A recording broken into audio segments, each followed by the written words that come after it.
फिर ऐसा कोई कोई उपाय बताओ, कोई तरीका बताओ जो हम करें, जिसको करके गारंटी हो जाए भगवान अब प्रसन्न हो गए, अब वो हमारा हाथ छोड़ेंगे नहीं, अब हमारा हाथ थामे रहेंगे, ऐसे कोई रास्ता बताओ। तब भगवान ने बताया है, या जितने बैठे हो अगर चाहते हो कि भगवान हमारा हाथ कभी ना छोड़े, भगवान हमारा साथ कभी ना छोड़े, भगवान ने कहा हम 3 लोगों का साथ कभी नहीं छोड़ते। कौन कौन से? सुनिए। पहला, भगवान कहते मत कथा वाचकम नित्यम। भगवान कह रहे मत कथा वाचकम नित्यम, जो मेरी कथा नित्य हर रोज बोलता है, कहता है, गाता है, भगवान कहते हैं सारी दुनिया छोड़ दूंगा पर मैं उसका साथ नहीं छोड़ूंगा, उस पर मेरी भरपूर कृपा रहेगी हमेशा। मत कथा वाचकम नित्यम, जो मेरी कथा गाएगा, जो मेरी कथा बोलेगा, मैं पल पल उसके साथ हूं। अब जो कथा गाने वाले हैं, प्रवक्ता वक्ता, वो तो खुश हो गए कि चलो भगवान ने हमारी साइड ले ली, हमारी गारंटी ले ली, सुनने वालों का मुंह उतर गया। भगवान ने फिर अगली लाइन में कहा, चिंता ना करो, अगर मैं कहने वाले का साथ नहीं छोड़ता तो मत कथा श्रवणे रतम। दूसरा कौन है जिसका मैं कभी संग नहीं छोड़ता? जो मेरी कथा में रत रहता है, जो मेरी कथा सुनता रहता है, कोई क्षण उसका बिना मेरी लीला सुने जाएगा नहीं। मत कथा श्रवणे रतम, सुनता रहेगा, सुनता रहेगा, उसका मैं कभी साथ नहीं छोड़ता। अब तीसरी पंक्ति सुनो ध्यान से। तीसरी क्या है? कभी ऐसा हो गया कि ना तो हम कथा बोल पा रहे हैं, ना तो हम कथा सुन पा रहे हैं, तो फिर तीसरा रास्ता क्या है कि कोई कथा हो भी रही है, मान लो बड़ी दूरी है, या घर में कोई काम आ गया, या घर में घर वालों ने जाने नहीं दिया, या बारिश बहुत हो गई, या कुछ भी उपाय ऐसा बन गया कि हम सुनने ना जा पाए, तो फिर भगवान ने कहा मत कथा प्रीत मनसम। तीसरा किसका कल्याण करते हैं भगवान? जो भले सुनने ना आए हो किसी कारण से, जो बोल नहीं पा रहे हो, पर उनको भगवान की कथा से अगर प्रीति है, प्रेम है, तो भगवान कहते उस व्यक्ति को भी कभी मैं छोड़ता नहीं, अपने से दूर नहीं जाने देता। प्रीति हो भगवान की कथा से, रहें कहीं भी। कई लोग ऐसे भी हैं, यहाँ पंडाल में बैठे हैं, पर बैठे ही होंगे, मन उनका कहीं और होगा। और कई ऐसे हैं जिनका तन कहीं और होगा, लेकिन मन से सोच रहे होंगे कथा हो रही है, काश हमको मौका में छुट्टी मिल जाती 7 दिन की, तो वहां बैठे रहते।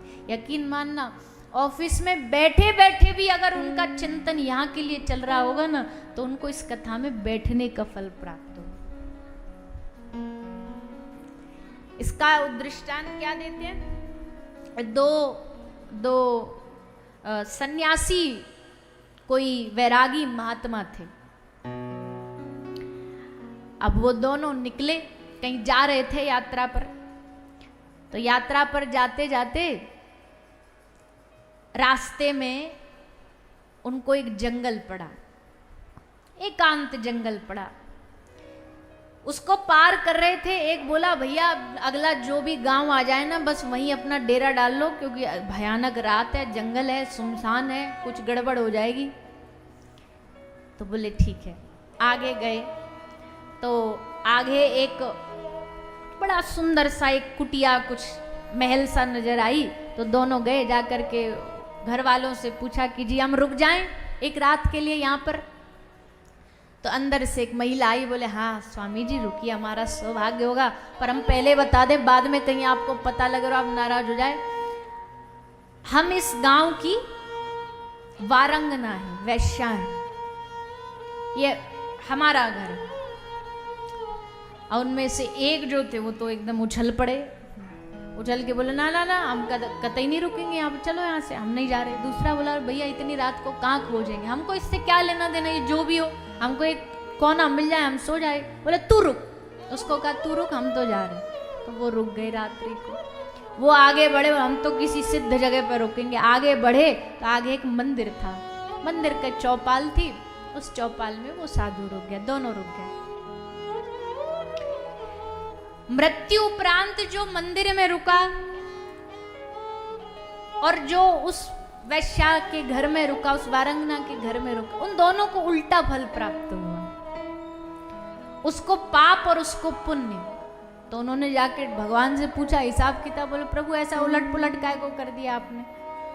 तो भगवान ने कहा कि उलट पुलट हमने इसलिए किया, ये जो वारंगना के घर रुका था ना आदमी, ये साधु, ये रुक तो गया पर पूरी रात ये यही सोचता रहा, अरे काश मैं भी उसके साथ चला जाता, कोई बढ़िया आश्रम मंदिर में रुकता तो पूरी रात भगवान का भजन कीर्तन करता। वो रुक रहा था वारंगना के घर पर, उसका ध्यान मंदिर में था। और ये जो मंदिर में रुका, ये क्या सोच रहा, अरे मैं वहीं रुक जाता तो रात को बड़ा अच्छा रहता, बढ़िया रहता, कहाँ ये मंदिर में झोपड़ी में पड़ा हुआ हूँ। इसका पूरा चिंतन रात भर उस वारंगना का चलता रहा, और जो वह वारंगना के घर था उसका चिंतन भगवान का चलता रहा। इसलिए इनके चिंतन में बदलाव होने के कारण फल में बदलाव आया, परिवर्तन में बदलाव आया। तो इसका अर्थ कोई ऐसा ना लगाए कि स्थान का भी महत्व होता है, पर स्थान से ज्यादा महत्व होता हमारे विचारों का, हमारे विचार का। तो मत कथा प्रीत मनसम, ठाकुर जी कहते मेरी कथा से प्रेम भी कर लोगे ना, किसी कारण से नहीं भी आ पाए पंडाल में, पर बैठे बैठे घर सोच रहे हो काश भगवान की कथा मिल जाती, काश हम बैठे होते, ये लोग कितने भाग्यशाली हैं जो यहाँ बैठे हैं, इसमें हमारा भी एक भाग, इतना भर भी सोच लोगे ना, भगवान इसी से प्रसन्न हो जाएंगे। तो 3 लोग जिनको भगवान कभी भी छोड़ते नहीं, कौन कौन से बताओ, बोलो। पहला, जो भगवान की कथा वाचन करता है, बोलता है। दूसरा, जो भगवान की कथा श्रवणे रतम, सुनने में रति रखता है। और तीसरा, जो भगवान की कथा से प्रेम करता है, प्रीत मनसम। ऐसे लोगों को मैं कभी छोड़ नहीं सकता, मैं कभी त्याग नहीं सकता। ये भगवान का वचन है, ये भगवान का वादा है।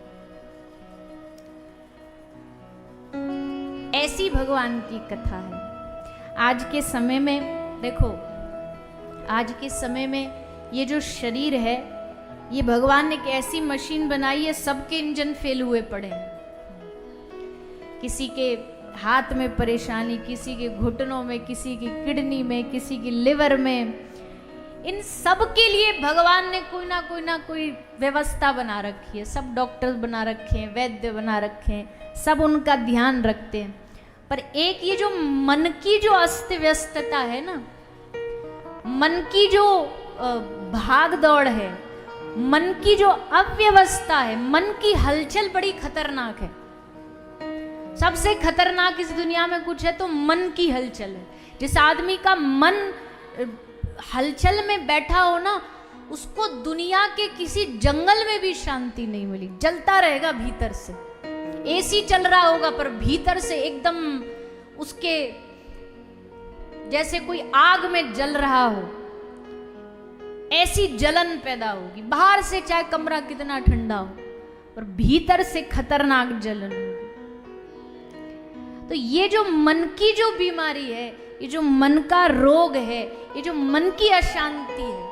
शांति 2 तरह की होती है, एक तो होती है शांतिपूर्ण शांति, और एक होती है तनावपूर्ण शांति। एक शांति ऐसी होती है दिखने में तो शांत है सब कुछ, पर बड़ा तनाव होता है। जैसे घर में कई लोग ऐसे होते हैं, उनकी जब एंट्री होती है, प्रवेश होता है, घर में सब शांत हो जाते हैं। बोले ये आ गए खतरनाक वाले, अब चुप हो जाओ। हम कहते कई घर परिवार में सदस्य ऐसे होते हैं, उनको देख के घड़ी देखी जाती है तुरंत। एक ऐसे होते हैं जिनको ये देख के घड़ी देखी जाती है कि ये कब लौटेंगे, और एक वो होते हैं जिनको घड़ी ये देख करके ये देखी जाती है कि ये कब निकलेंगे यहाँ से। ड्यूटी का टाइम हो गया, जा क्यों नहीं रहे घर से।